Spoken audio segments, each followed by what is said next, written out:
اسلام کسی قوم کے ساتھ خاص نہیں ہے. یہ تو عربوں میں اب عصبیت پیدا ہو گئی ہے. خلافت عثمانیہ کا جب خاتمہ ہوا نا تو وہ عربیت کی بیس پہ ہوا, اسلام کی بیس پہ نہیں, کیونکہ اسلام کی بیس پہ اس خلافت کو ختم کرنا ممکن نہیں تھا. کیا ہو گیا بھائی؟ بھائی اسلام کی بیس پہ خلافت عثمانیہ سے بغاوت کا کوئی تک بنتا نہیں تھا کہ بھائی اسلام تو بغاوت کو حرام کہتا ہے حکومت کے خلاف.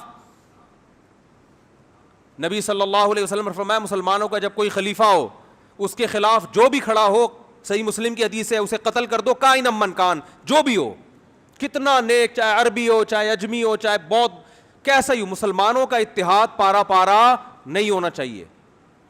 تو اگر وہ اس بیس پہ خلافت کا خاتمہ ہوتا کہ یہ اسلامی خلافت ہے تو کوئی بھی ساتھ نہیں دیتا. خاتمہ انگریز نے جو کروایا, جو بعض عرب, سب عرب اس میں شامل نہیں تھے, بعض عربوں کو یہ بتایا کہ تم عرب ہو اور حکومت تم پہ کون کر رہے ہیں؟ ترکی. ترکی تمہارا باپ کیوں بنا ہوا ہے؟ ٹھیک ہے نا, ترکی حرمین کا محافظ کیوں ہے؟ اسلام تو تمہارا ہے, ترکوں کا تھوڑی ہے. حالانکہ 800 سال ترکوں نے اسلام کی قیادت کی ہے, کوئی کم نہیں ہے یہ. 800 سال, جس کو انگریز بھی عظیم عثمانیین کہتا ہے, گریٹ عثمانیین, انگریز بھی کہتے ہیں عظیم خلافت. تو اسلام کی بیس پہ یہ میں نے ایک بہت بڑے عرب عالم سے سنا, شیخ صالح العثیمین رحمہ اللہ تعالی, انہوں نے بیان میں فرمایا کہ عرب اسرائیل کی جنگ میں عربوں کو کبھی بھی فتح, بولو نا, نہیں ہوگی. اس لیے کہ یہ عرب اسرائیل کی جنگ ہے. جب تک اس جنگ کو اسلام اور اسرائیل کا نام نہیں دیا جائے گا اللہ کی مدد نہیں آئے گی. مسلم اسرائیل کی جنگ کہو گے تو مدد آئے گی. اللہ نے عربوں کی مدد کا وعدہ نہیں کیا. اگر اللہ نے عربوں کی مدد کا وعدہ کیا ہوتا تو اللہ محمد صلی اللہ علیہ وسلم کے مقابلے میں جو عرب لڑ رہے تھے وہ زیادہ تھے, میجورٹی میں تھے. ادھر جو عرب تھے وہ اقلیت میں تھے نبی کے ساتھ, ادھر عرب میجورٹی میں تھے. اللہ ان کی مدد کرتا, ابو جہل کی مدد کرتا, عتبہ ابن ولید کی مدد کرتا, ابو لہب کی مدد کرتا اللہ تعالیٰ. آپ صلی اللہ علیہ وسلم تنہا اور آپ کے ساتھ اکیلے ابو بکر.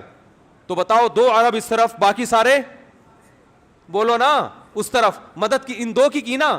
اس کا مطلب اللہ نے عربوں کی مدد کا وعدہ, بولو نا بھائی, نہیں کیا. کس کی مدد کا وعدہ کیا ہے؟ مسلم کی, اسلام کی, جو قرآن پر ایمان لائے گا اور اللہ کے نبی پر ایمان لائے گا. اس کے لیے عربی ہونا ضروری نہیں ہے.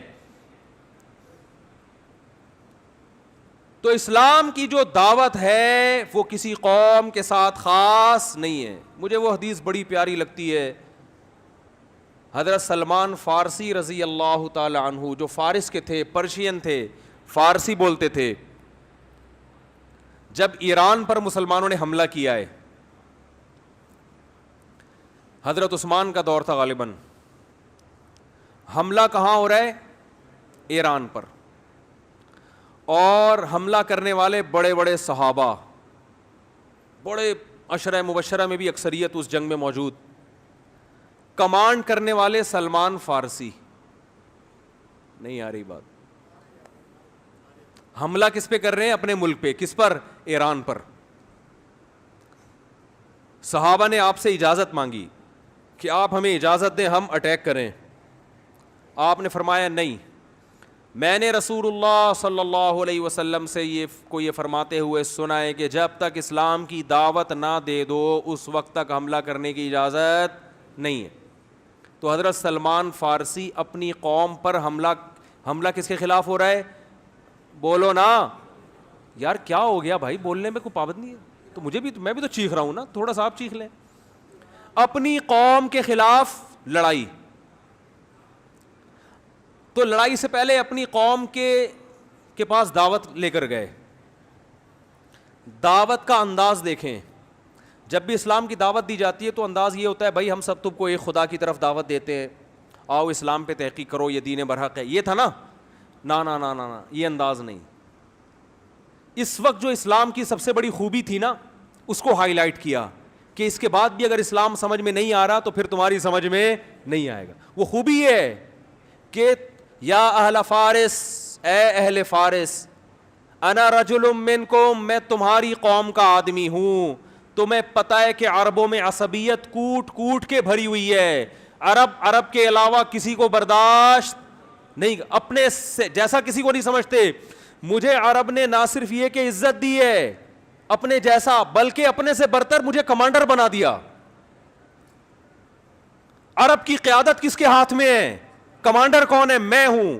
یا اہل فارس, اے اہل فارس, انا رجل منکم, تمہاری قوم کا آدمی ہوں. ترون العرب یطیعوننی, چھوٹی موٹی قوم میری فرما برداری نہیں کر رہی, عرب کو دیکھ رہے ہو کہ تم میری کمانڈ کے تحت لڑ رہے ہیں. کیا انداز, خاندانی انداز تھا یا نہیں دعوت کا؟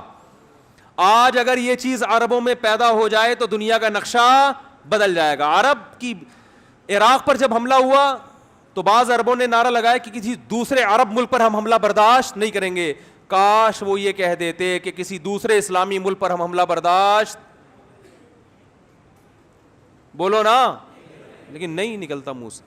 عرب تو بھئی عربوں کی تو مدد کہیں بھی نہیں قرآن میں لکھی ہوئی کہ اللہ کہتے ہیں میں عربوں سے محبت کرتا ہوں. ایک آیت بھی ہمیں ایسی نہیں ملی.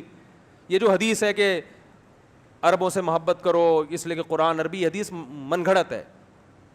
ٹھیک ہے, ہم پھر بھی فضیلت کے قائل ہیں کہ اسلام آپ میں پہلے آیا, آپ نے دنیا کی قیادت کی, اس بیس پر ہم عزت دیں گے آپ کو. لیکن اللہ کی طرف سے مدد اس بیس پہ نہیں آئی. جب بنو عباس کی خلافت کا, اسلام میں 2 خلافتیں عربوں کی آئی ہیں اور تیسری خلافت اجمیوں کی. بنو امیہ کی خلافت ختم, پھر بنو عباس کی خلافت جب ختم ہوئی تھی اسلام تباہ ہونے والا تھا, لیکن ترک کھڑے ہوئے اور اللہ نے ان کے ذریعے اسلام کو دوبارہ زندہ کیا. اور یورپ کی آنکھوں میں آنکھیں ڈال کے بات کرتے تھے. اس وقت بیت المقدس محفوظ تھا. ترک خلیفہ سے اسرائیل نے بیت المقدس کی تھوڑی سی زمین مانگی تھی. ترک خلیفہ نے کہا تھا کہ مٹی لے جانے کی بھی اجازت نہیں ہے, زمین تو دور کی بات, یہاں سے مٹی شاپر میں ڈال کے لے جانے کی بھی اجازت نہیں. اس وقت ہم اس قابل تھے کہ آنکھوں میں آنکھیں ڈال کے بات کرتے, اس لیے کہ اس وقت یہ جنگ عرب اسرائیل نہیں تھی بلکہ مسلم اور, بولو نا بھائی, اسرائیل. لوگ کہتے ہیں عرب جو ہے نا اسرائیل کو تسلیم کر رہے ہیں, تو بھائی کرنے دو. عربیت کی بیس پہ کر رہے ہیں, اسلام کی بیس پہ نہیں ہوگا. پاکستان اسلام کے نام پہ بنا ہے, عربیت کے نام پہ نہیں بنا. اس لیے پاکستان ابھی تک اسرائیل کو تسلیم نہیں کر رہا ہے اور انشاءاللہ نہیں کرے گا. اور اگر حکمران کرنے کی کوشش کریں گے تو ہم کرنے نہیں دیں گے انشاءاللہ. بیس اسلام ہے.